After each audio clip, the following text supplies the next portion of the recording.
आपको बताएं कि अगले माली साल में प्रॉपर्टी, मोटर, प्रोफेशनल टैक्स की मद में बोझ मुतवक्के है। महकमा एक्साइज को मौजूदा टारगेट से 90% इजाफी वसूल करने के लिए इकदामात का हुक्म जारी। 135 अरब वसूली के लिए तजावीज रिसोर्स मोबिलाइजेशन कमेटी को भिजवा दी गई हैं, जबकि अगले माली साल में प्रॉपर्टी टैक्स में 75% रियायत खत्म करके वसूली की तजावीज गुज़िश्ता साल एनुअल रेंटल वैल्यू से कैपिटल वैल्यू पर प्रॉपर्टी टैक्स पर मुंतकिल किया गया था। मुंतकिली के बाद प्रॉपर्टी टैक्स में बड़े इजाफे से 25% इजाफी वसूल रवा साल किया गया। 100% इजाफे को 4 सालों में 25% हर साल इजाफा किया जाना था। मजीद बात कर लेते हैं, अली साही हमारे साथ हैं। जी अली साही, अपडेट कीजिएगा इस हवाले से।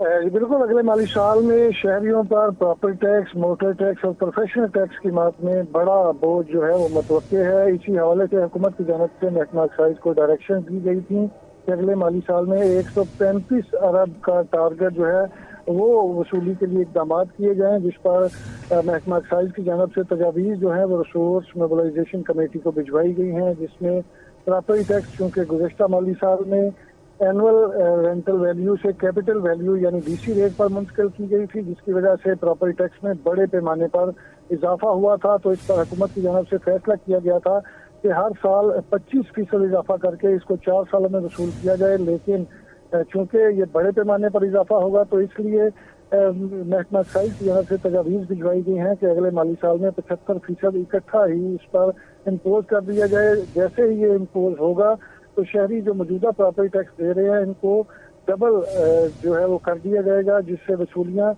30 अरब से प्रॉपर्टी टैक्स की मद में बढ़कर 60 अरब से जायद की हो जाएंगी। इसी तरह टोकन टैक्स के हवाले से बात की जाए तो 50% इजाफे की तजवीज़ हुकूमत को भिजवाई गई है। प्रोफेशनल टैक्स की जो सबसे कम स्लैब है 200 रुपये की, उसको बढ़ाकर 1000 रुपये करने की तजवीज़ भिजवाई गई है। कॉटन फीस चूँकि वसूलियाँ ना होने के बराबर है तो महकमा एक्साइज की जानब से इसको खत्म करने की तजवीज़ दी गई है। तो रवा माली साल में हुकूमत की जानब से 70 अरब से जायद का टारगेट दिया था, जो महकमा एक्साइज की जानब से 11 माह में वसूल कर लिया गया है। डीजी एक्साइज का कहना है कि रवा माली साल में 76 से 77 अरब की वसूलियाँ की जाएंगी, लेकिन अगले माली साल में अगर 135 अरब की वसूली करनी हुई तो इस पर ये सख्त फैसले किए जाएंगे और रिसोर्स मोबिलाइजेशन को जो तजावीज़ भिजवाई गई है इस पर हतमी फैसला वज़ीर आला पंजाब करेगी। ठीक है, बहुत शुक्रिया। हमारे साथ अली साही थे, अपडेट कर रहे थे।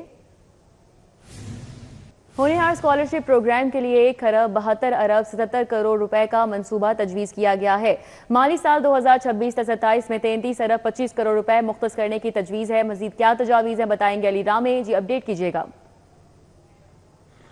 जी बिल्कुल, नए माली साल 2026-27 के बजट में सबसे बड़ी स्कीम जो शामिल की जा रही है वो है एजुकेशन सेक्टर के अंदर होनहार तलबा को जो स्कॉलरशिप फ्राहम किए जाने हैं। और इसके लिए वज़ीर आला पंजाब ने पहले भी अनाउंस किया था कि 2026 का जो साल होगा वो नौजवानों का साल होगा, और इसके लिए जो तखमीना लगाया गया है, इसकी जो कॉस्ट बताई जा रही है वो 1,72 करोड़ रुपए, यानी कि 1,72 करोड़ रुपए के स्कॉलरशिप सिर्फ होनहार तलबा को पंजाब के अंदर दिए जाएंगे, पंजाब के तमाम अजला से।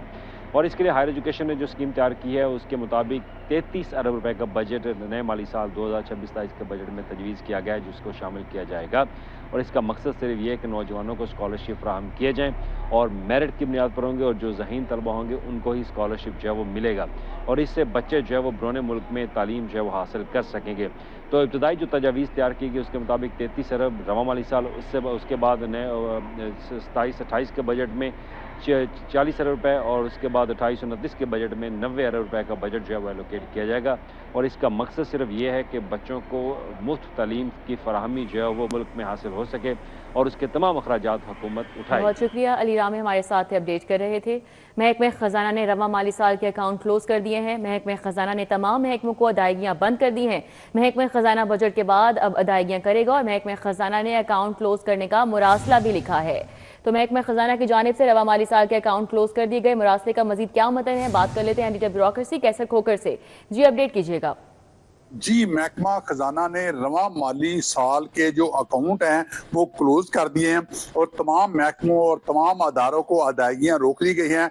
महकमा जो खजाना है इस हवाले से उसने एजी ऑफिस को मरासला लिखा है कि किसी भी सरकारी महकमा या किसी भी सरकारी जो अदारा है उसको कोई किसी किस्म की अदायगी या पेमेंट ना की जाए, और इस हवाले से तमाम किस्म की अदायगियां रोक दी गई हैं। तमाम किस्म के जो पेमेंट है जो कॉन्ट्रैक्टर्स को थी या महकमों की थी या नॉन डेवलपमेंट प्रोग्राम की थी या डेवलपमेंट प्रोग्राम की थी, वो अदायगियां रोक दी गई हैं और अकाउंट क्लोज कर दिए गए हैं। अब 1 जुलाई के बाद जो अकाउंट ओपन हो गए और 1 जुलाई के बाद जो है अदायगियां होंगी। बहुत शुक्रिया कैसर खोखर। दाता दरबार ट्रैवलिंग ब्यूटिफिकेशन मंसूबे में माली मुश्किलात का सामना है। पंजाब हुकूमत ने एलडीए को 63 करोड़ से ज्यादा ग्रांट इन एड दी है। एलडीए ने सेक्रेटरी हाउसिंग के तवस्सुत से समरी काबीना कमेटी को इरसाल की थी। कमेटी ने ग्रांट इन एड की मद में फंड्स मंजूर करके रिलीज करने का मरासला जारी कर दिया। मजीद इस पर बात करेंगे दुर्नायाब से। जी दुर्नायाब, क्या तफसीलात हैं? जी बिल्कुल, दाता दरबार की तोसी और उसके बाहर जो रिवैम्पिंग था, ट्रैफिक कंजेशन की बेहतरी बहाली का मंसूबा था, अब वो बहुत ज़्यादा मुआशी मुश्किलात का शिकार था। प्रोजेक्ट तो स्टार्ट कर लिया गया और टीपा को ये प्रोजेक्ट दिया गया, लेकिन उसके बाद हुकूमती फंडिंग कहाँ से होनी थी, किस तरह करनी थी, अब उसकी जो फाइनेंशियल रिक्वायरमेंट थी, जिसमें फौरी तौर पे उस मंसूबे को मुकम्मल करने के लिए 63 करोड़ से ज़्यादा के फ़ंड दरकार थे। अब हुकूमत पंजाब की जानिब से ग्रांट इन एड दिए गए हैं एलडीए को, कि एलडीए को ये ग्रांट इन एड करके ये सारे पैसे दिए गए हैं, जो वो किसी भी टाइम पर या किसी भी तौर पर वापस करेगा और फौरी तौर पर ये अमाउंट जो है वो ट्रांसफ़र की जा रही है, जिसकी मंजूरी भी ली गई है। ये केस जो है डीजीएलडी की जानिब से सेक्रेटरी हाउसिंग के तवस्सुत से काबीना में भिजवाया गया था, काबीना ने इसकी मंजूरी दी है। अब इसका रिलीज़ ऑर्डर जारी हो चुका है। ये फ़ंड्स टीपा को मुंतकिल होंगे और टीपा फिर इस मंसूबे को, जो ग्रांट इन एड की मद में इनको 63 करोड़ रुपये से ज़ायद के फ़ंड्स जारी हुए हैं, उसको लगाएगी। बहुत सारा काम होना बाकी है, मंसूबा ऑलरेडी डिले हो गया है और अब बहुत सारी चीज़ें जो हैं इस मंसूबे में, ज़राए का ये भी कहना है कि उसको आउटसोर्स किया जा रहा है, किसी और पेटी ठेकेदारों से, दीगर ठेकेदारों से असाइनमेंट देकर मुकम्मल कराया जा रहा है, क्योंकि जो मेजर कंट्रैक्टर है उसकी या तो कैपेसिटी नहीं है या उसकी एक विल नहीं है कि वो इसको मुकम्मल करे और इसको मंतकी अंजाम तक पहुँचाए। तो इसमें भी टीपा अब साइड मैनेजमेंट कर रहा है और असाइनमेंट्स बना के मुख्तलिफ काम को शिफ्ट कर रहा है और पैसे जो है वो उधार लेके लगाए जा रहे हैं हुकूमत पंजाब से। अब देखना ये है कि क्या ये मंसूबा आइंदा 1 से 2 माह के अंदर कंप्लीट होता है या अपने आप को समेटता हुआ नज़र आता है, या आने वाले मानसून में या दाता साहब का जो उर्स आ रहा है और उसके बाद उसके साथ ही जो मुहर्रमुल हराम के मरकज़ी जुलूस आ रहे हैं उसको किस तरह कैटर करेंगे। ये बहुत ही मेजर रूट है, बहुत ही मेजर हब है जिसको एड्रेस किया जाना बहुत ज़रूरी है, ताकि ये तमाम इवेंट्स जो हैं, जो रिलीजियस इवेंट्स हैं, वो खैरो। बहुत शुक्रिया दुर्नायाब। बढ़े, लाहौर हाईकोर्ट का माहौल दोस्त तरक्याती मंसूबों को तरजीह देने का हुक्म सामने आया। लाहौर हाईकोर्ट का माहौलियाती आलूदगी रोकने के लिए फौरी इक़दाम की हिदायत। मजीद क्या अहकाम जारी किए जान लेते हैं मलिक अशरफ से। जी मलिक अशरफ। जी बिल्कुल, आज लाहौर हाईकोर्ट के जस्टिस शाद करीम ने स्मूथ तदारक के मुताल्लिक केस की समाअत की है और अदालत ने माहौल दोस्त तरक्याती मंसूबों को तरजीह बुनियादों पर तरजीह देने और माहौलियाती कवानीन पर सख्ती से अमन दराम यकीनी बनाने का हुक्म दिया है और अदालत ने पैरागोन सोसाइटी के आक में कचरा जलाने का सिलसिला फौरी तौर पर रोकने, महकमा माहौलियात की टीमें मुस्तकिल बुनियादों पर तैनात करने और रेवन्यू हुकाम से जमीन की मलकियत से मुतल्लिक तफसीली रिपोर्ट तलब की है। आज इस केस की समाअत हुई तो मेंबर माहौलियाती कमीशन की जानब से कसूर में 14 दरख्तों की कटाई के मुतल्लिक रिपोर्ट पेश की गई, जिस पर जस्टिस शाद करीम ने रिमार्क दी कि तरक्याती कामों में के दौरान दरख्तों की कटाई से हद्दों-ए-इम्कान ग्रेज किया जाए और अब ऐसे मुतबादल मनसूबे तश्कील दिए जाएं जिनमें दरख्त महफूज रहे और माहौल दोस्त तरक्याती मनसूबों को तरजीह देना वक्त की अहम ज़रूरत है और तरक्याती सरगर्मियों में माहौल को तहफ़्फ़ुज़ करना हर सूरत को यकीनी बनाया जाना चाहिए। जैसे शायद करीम ने मज़ीद रिमार्क दिए कि माहौलियाती कवानीन के खिलाफ फौरी किसी किस्म की कोताही गफलत बर्दाश्त नहीं की जाएगी। अदालती अहकामात पर अमल दरामद न करने वाले शुगर मिल मालकान के खिलाफ सख्त कार्रवाई की जाए और जरूरत पड़ने पर उन्हें सील भी किया जाए। शुगर। बहुत शुक्रिया, हमारे साथ मलिक अशरफ थे, अपडेट कर रहे थे। हाइब्रिड पॉलिसी के तहत सोलर सिस्टम से बिजली की पैदावार पर रिकॉर्ड मुरतब करने का फैसला हुआ है और हाइब्रिड सिस्टम से बिजली की पैदावार करने वाले सोलर सारिफीन पर स्पेशल सब्सिडी स्टडी की जाएगी। इस हवाले से बात करेंगे, हमारे साथ शाहिद नदीम सिपरा हैं। जी शाहिद सिपरा। जी बिल्कुल, शहर समेत पंजाब के मुख्तलिफ इलाकों में सोलर सिस्टम से बिजली की पैदावार करने वाले सार्फिन का रिकॉर्ड मुरतब करने का फैसला किया गया है। अब नेट मीटरिंग वाले सार्फिन नहीं बल्कि वो सार्फिन जिन्होंने हाइब्रिड सिस्टम के ज़रिए सोलर सिस्टम की तनसीब की और सिर्फ अपने घरों में सोलर सिस्टम से बनने वाली बिजली का इस्तेमाल शुरू कर रखा है, उनका रिकॉर्ड मुरतब करने का फैसला किया गया है।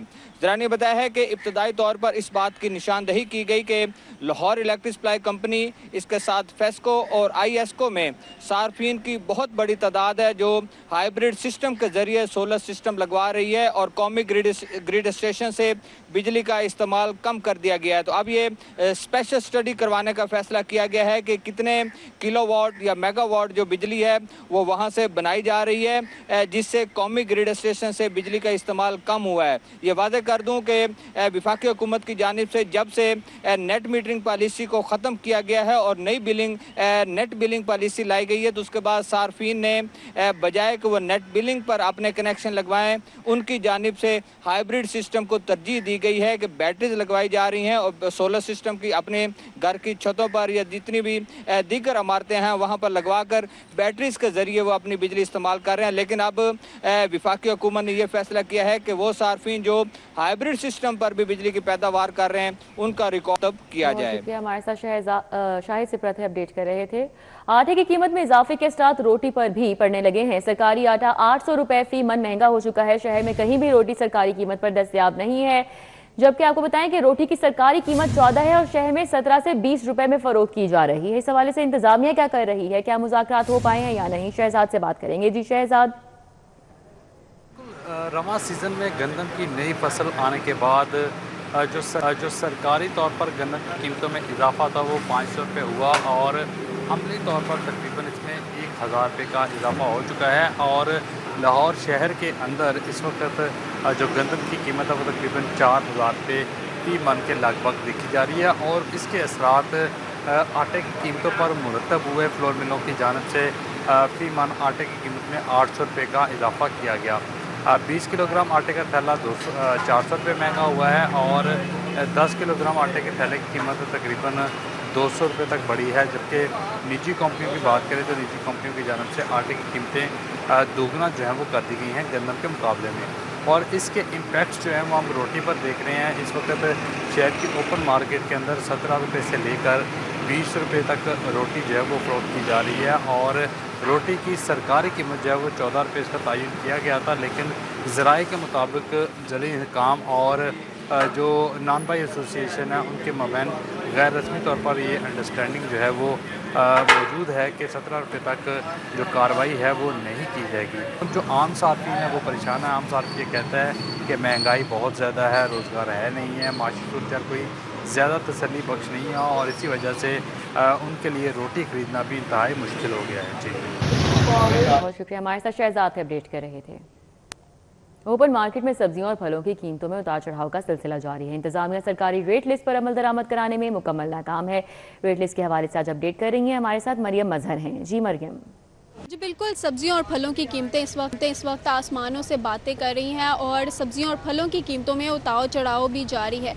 इंतज़ामिया भी सब्जी और फलों की कीमतें को कम कराने में नाकाम दिखाई दे रही हैं। इस वक्त सब्जी और फलों की कीमतों के हवाले से बात कर ली जाए तो इस वक्त प्याज की कीमत 80 रुपये है, जबकि ओपन मार्केट में 95 से 120 रुपये तक फ़रोख्त किया जा रहा है।